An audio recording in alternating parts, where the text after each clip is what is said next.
Oke, hello guys, balik lagi di channel Farhan Gembil. Hari ini gua main ke farmnya MP atau Mampang Perli, bener Om ya? Betul, betul. Nah ini bersama ownernya yaitu Om Yosa. Ini gua dulu udah sempat mau kemari janjian sama Kang Mus tapi nggak jadi. Tapi sekarang mampir juga. Nah kita bakal ngobrol-ngobrol ini seputar tentang MP dulu. Kita bakal cari tahu seperti apa sih ini perjalanan MP dari dulu sampai sekarang bersama ownernya langsung.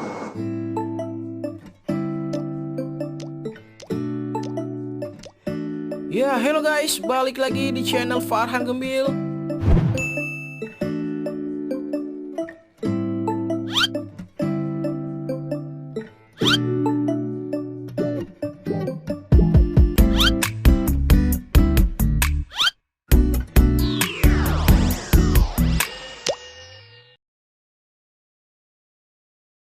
Ya. Oke Om, nah kita mau tanya dulu nih Om.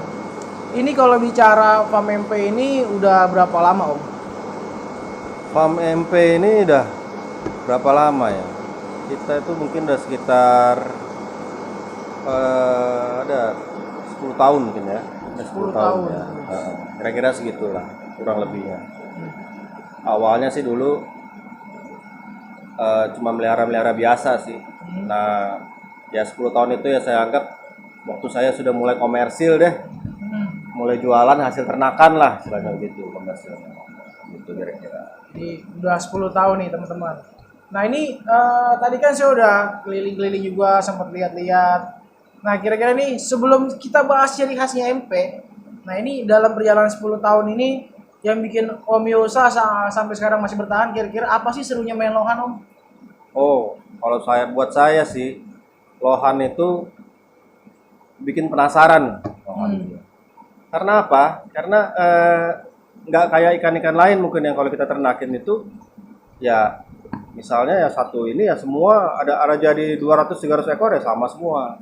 Di lohan itu dari satu indukan itu bisa jadi macam-macam ciri yang berbeda kalau menurut saya. Dan itu jadi tantangan banget buat kita untuk menghasilkan lohan berkualitas khususnya di kontes gitu ya, dan di mata penggemar lohan untuk menyukai lohan tersebut. Gitu. Itu sih kira-kira ya kalau dari saya seperti itu. Nah kalau untuk jenisnya sendiri nih Om, nih apakah dari dulu MP ini mainnya hanya di Cencu atau ada yang lain? Nah ini kalau bicara ini justru pada awalnya itu farm kita itu dikenal itu karena mencoba mengembangkan kamfa di Indonesia atau Cingwa. Gitu. Dimana pada saat itu di zaman itu Cingwa itu tiba-tiba mendadak digandrungi gitu ya, karena ada Cingwa yang model lama, nah ke yang model baru ini. Nah pada saat itu memang Cingwa itu sendiri emang popularitasnya itu pada saat itu di atas Cencu malah. Gitu. Nah atas dasar itu saya memang passion pertama saya itu memang di Cingwa. Gitu. Akhirnya kita mencoba mengembangkan Cingwa itu dan cukup dapat tempat pada saat itu. Ya, pada saat itu saya masih ingat serian pertama kita tuh saya namakan tuh Kamfa Dragon. KD katanya KD. Saya pernah dengar tuh dari senior saya namanya Om Anton CLS. Iya. Jadi si Kamfa Dragon itu unik. Dia nih pada saat itu Cingwa tuh identik dengan kepala yang kurang jenong katanya gitu. Oh, pada saat itu. Pada saat itu warna yang susah masuk. Nah, saya mencoba membuat Cingwa versi sendirilah pada saat itu, di mana saya kembangkan dari line yang pada saat itu juga lagi berkembang benar tuh, namanya tuh Red Dragon. Makanya Kamfa tersebut saya namakan Kamfa Dragon, karena itu silangan antara Cingwa model lama dengan Red Dragon. Tapi ya untuk menghasilkan yang benar-benar bagus pada saat itu sih nggak gampang sih ya, sampai ke titik di mana saya lupa itu KD berapa itu.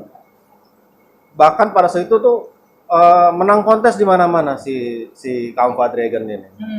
Dan diminati banyak bener orang, dan menjadi ciri khas kita di awal-awalnya. Kira-kira gitu. Nah, dari awalnya ke Tsinghua atau Kampa, nah sekarang bisa akhirnya mendapatkan nih fokus di Chenchu ini. Iya. Gimana nih Om serunya nih Om? Chenchu ini biar bagaimanapun Chenchu ini memang jadi identitas lohan di Indonesia sih kalau menurut saya ya. Kalau pada saat itu, bukan pada saat itu juga, sampai sekarang juga Masih Indonesia itu ya dikenal dengan Chenchu-nya. betul banget Om. Nah, di mana saya pada saat itu ngerasa tertantang juga. Wah, saya juga harus ternak nih Chenchu. Tapi memang pada saat itu saya tuh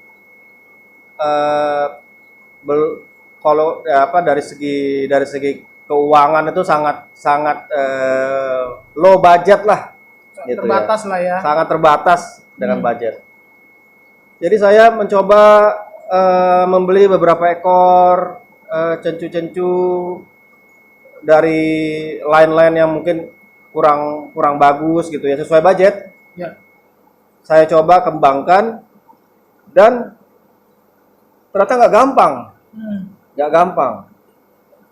Tapi karena memang insting breeding saya itu memang tertantang gitu loh. Saya coba terus untuk mengembangkan Chenchu ini. Sampai akhirnya Chenchu tersebut mulai dilirik gitu. Nah, akhirnya di situ saya pada saat itu ya bingung menamakan apa nih Chenchu ya. Karena saya dulu domisili di Mampang, saya namakanlah Chenchu ini Mampang Perli gitu, MP gitu ya. Nah, akhirnya MP itu sendiri sih mengalami pasang surut lah sebenarnya ya. Karena mungkin juga pengalaman saya juga yang masih minim gitu loh. Dia bisa bagus, dia bisa jelek. Tapi saya tetap coba terus, dan akhirnya memang sampai ketemu satu line yang menurut saya, nah ini yang bagus. Inilah yang Om Yosa banget gitu. Iya, ini yang saya suka, ini yang saya bagus. Walaupun saya waktu itu masih idealis sih. Maksudnya di sini tuh saya mengembangkan Chenchu ini, saya nggak terlalu peduli dengan permintaan pasar seperti apa. Yang saya mau adalah selera saya sendiri. Ya. Selera saya sendiri. Dan ternyata selera saya sendiri ini kadang-kadang bisa diterima, kadang-kadang enggak. Gitu. Salah satu yang saya selalu harus ada di Chenchu milik saya itu kepala yang jenong.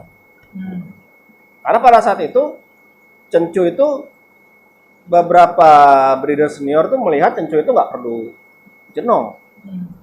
Asal proporsional tapi mutiaranya bagus udah cukup gitu. Nah saya nggak bisa.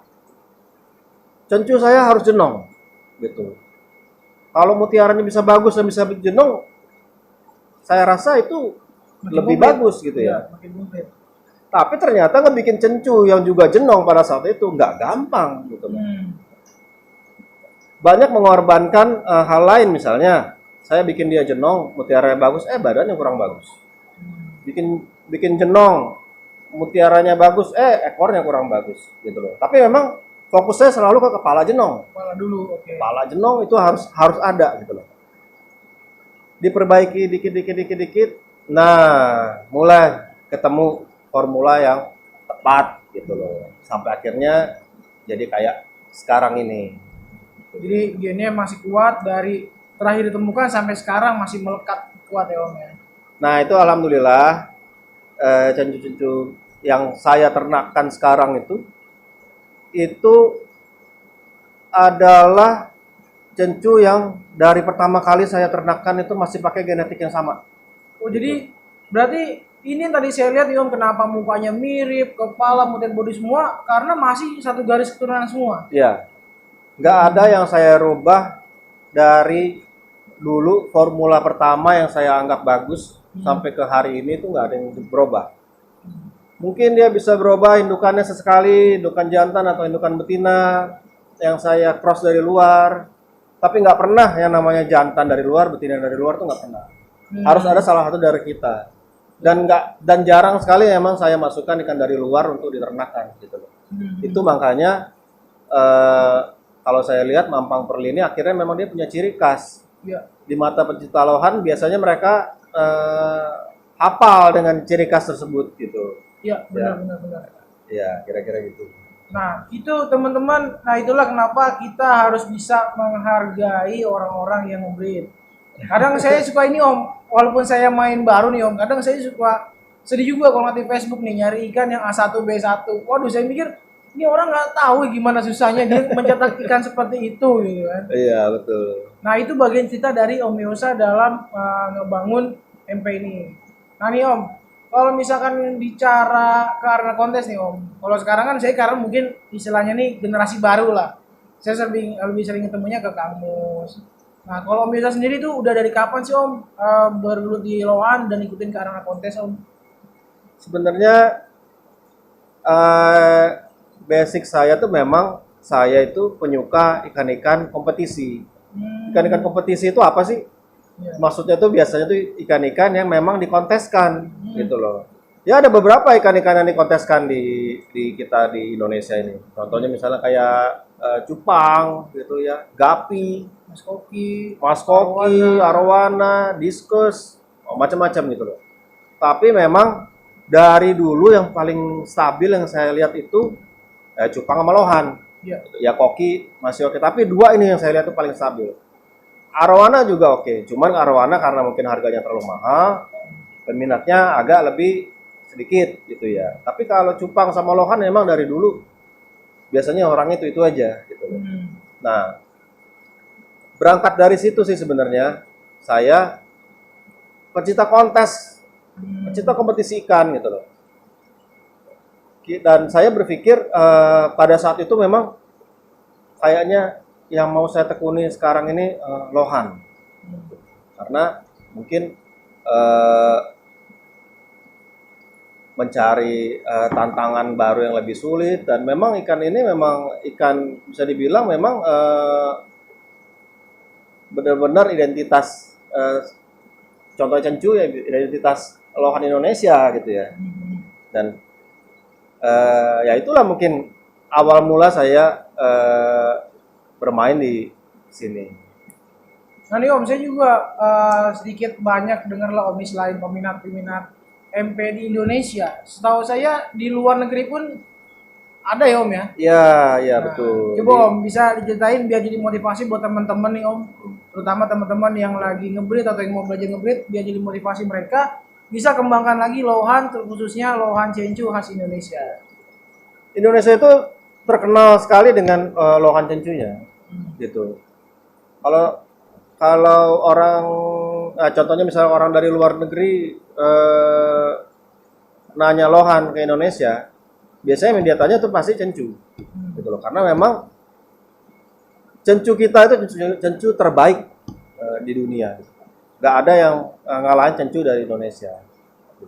Dan cencu kita sendiri, produksi breeder-breeder lokal ini itu udah dikirim ke banyak sekali ke luar negeri. Banyak sekali. Kalau kita di sini juga banyak kirim ke Singapura contohnya, ke Malaysia juga ada, banyak ada beberapa tempat lagi gitu. Ya kadang-kadang memang untuk mengirim lohan berkualitas itu agak sulit karena biasanya kan permintaannya sedikit gitu ya. Makanya kalau agak-agak terlalu jauh gitu kadang-kadang memang agak sulit, mahal di ongkos gitu. Berat di ongkos.